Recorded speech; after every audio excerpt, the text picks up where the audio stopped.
السلام علیکم۔ آفاق نیوز کے ساتھ میں ہوں حذیفہ شکیل۔ وزیر اعظم شہباز شریف کا قوم سے خطاب، پیٹرول کی قیمت میں اضافہ دل پر پتھر رکھ کر کیا، فیصلہ پاکستان کو دیوالیہ پن سے بچانے کے لیے ناگزیر تھا۔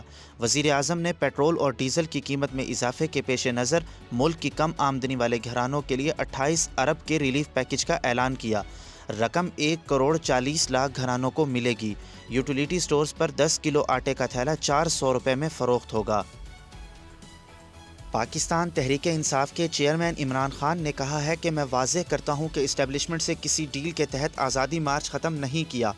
ان کا مزید کہنا تھا کہ واپسی کو ہماری کمزوری نہ سمجھا جائے۔ 6 دن میں اسمبلی تحلیل کر کے الیکشن کی تاریخ دے دیں تو ہر چیز برباد ہو سکتی ہے۔ اس بار پوری تیاری کے ساتھ آئیں گے۔ حکمران جماعت مسلم لیگ نون پیپلز پارٹی سمیت دیگر اتحادی جماعتوں کی چیئرمین نیب کی تقرری کے حوالے سے مشاورت ہوئی، جس میں جسٹس ریٹائر مقبول باقر کے نام پر اتفاق ہوا۔ ذرائع کا کہنا ہے کہ جسٹس مقبول باقر کا نام وزیر اعظم شہباز شریف اور پیپلز پارٹی کے شریک چیئرمین آصف علی زرداری کی ملاقات کے بعد زیر غور آیا۔ اگر اپوزیشن لیڈر راجہ ریاض کو جسٹس ریٹائر مقبول باقر کے نام پر کوئی اعتراض نہیں ہوا تو انہیں ہی اگلا چیئرمین نیب لگایا جائے گا۔ پاکستان کو ایٹمی طاقت بنے 24 برس مکمل ہو گئے، تاہم اسی مناسبت سے آج پورے ملک میں یوم تکبیر قومی جوش و جذبے سے منایا جا رہا ہے اور ملک بھر میں خصوصی تقریبات ہوں گی۔ واضح رہے، بھارت کے ایٹمی دھماکوں کے جواب میں سابق وزیر اعظم نواز شریف کے دور میں پاکستان نے 28 مئی 1998 کو بلوچستان کے علاقے چاغی میں 5 کامیاب ایٹمی دھماکے کیے، جس کے بعد اسی دن کو یوم تکبیر کے نام سے منایا جاتا ہے۔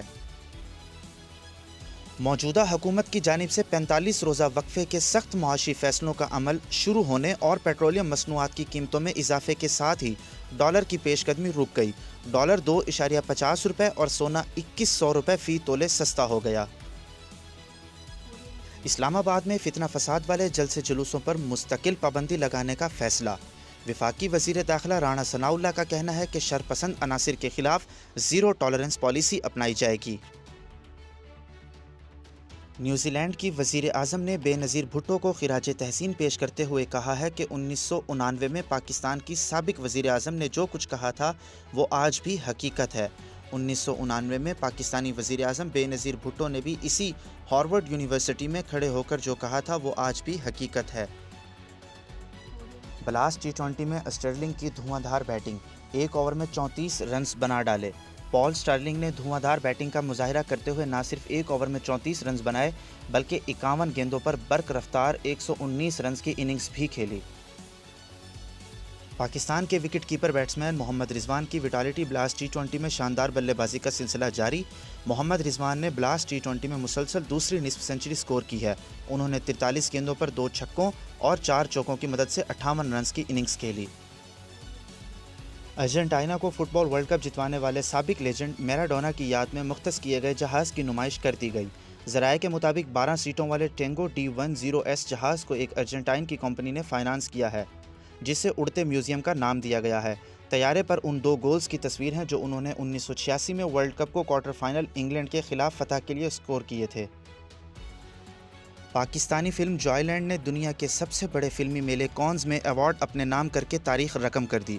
جوائے لینڈ نے ان سرٹن ریکارڈ کیٹیگری میں جیوری انعام اپنے نام کیا، جو اسی فلمی میلے کا دوسرا بڑا ایوارڈ تسلیم کیا جاتا ہے۔ پاکستانی ڈائریکٹر، رائٹر، اداکار سائم صادق کی فلم جوائے لینڈ پہلی پاکستانی فلم ہے جس کی اسکریننگ کانز فیسٹیول میں کی گئی ہے۔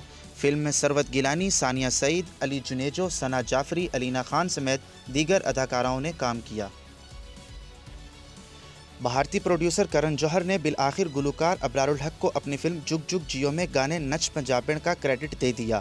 دھرما پروڈکشن نے گزشتہ اتوار 22 مئی کو اپنے سوشل میڈیا اکاؤنٹ پر فلم کا ٹریلر ریلیز کیا، جس میں ابرار الحق کا 2002 میں ریلیز ہونے والا سپر ہٹ گانا نچ پنجابن چوری کیا گیا تھا۔